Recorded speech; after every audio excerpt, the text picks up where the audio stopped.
welcome back to Learn Knitting Now. Today I'm going to show you a way to add a new ball of yarn when your current ball of yarn you're using runs out. This is for wool and animal fiber only that is not superwash.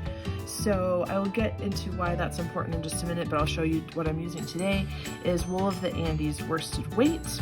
It's from Knit Picks, and it is 100% Peruvian Highland wool. So I'm going to show a photo here of a close-up of wool fiber, and you can see in this photo these tiny little fibers that are kind of coming loose from the main yarn. Wool has tiny little barbs on it. When you look at it through a microscope, that when you put them together, add water and friction, they will start to tangle together and shrink. And that's why if you, or maybe someone you know, have accidentally washed and dried a wool sweater that is not superwash, it will come out 4 or 5 sizes smaller, and there are many sads. But we're going to use that to our advantage here today with this fiber. So I'm working on a sweater here. The pattern is called Flax by Tin Can Knits. And I have gotten to the end of this particular ball of yarn. I have about 12 to 15 inches left, and that's when I'm going to add my new ball. We just want to have a good amount that it'll move around and we can work with it. One thing I really love about this way of adding new yarn is we use every single inch.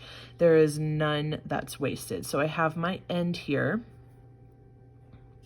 I have the new end of my new ball, and I found them both. So I'm going to get some water. This is just plain old water from my water bottle. And I'm going to put just a little bit of water on my hand. It's going to get a little messy. It's okay. It'll dry, just water. But I only want a little bit. Oh, there we go. All right.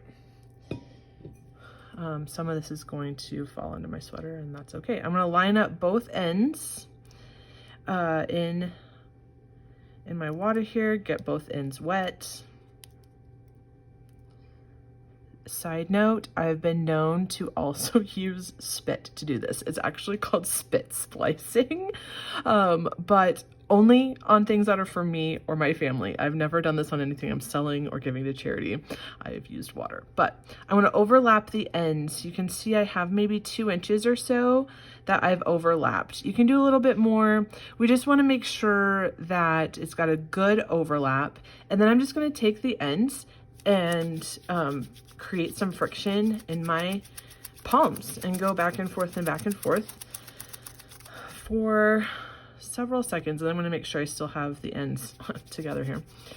And this is creating the friction and making all those little barbs come together, be friends, hang out.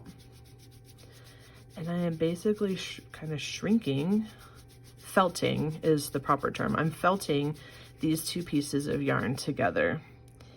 It might get a little bit on either end here. You can see it's a little bit blooming, maybe getting a little spicy.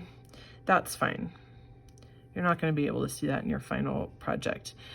This little area might be a little bit thicker than the rest of your yarn. If it's still pretty thick, we can just give it a little bit more friction.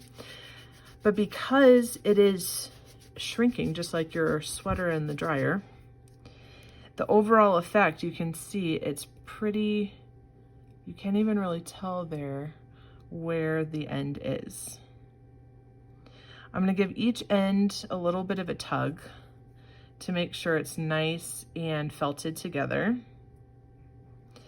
If they come apart, we need to just put them back together, add a little bit more water, and felt. It's going to feel warm. You want to feel it warm between your palms, and you want it just a lot of friction there. Once you have that done, even if it's still wet, you can go ahead and start knitting with it.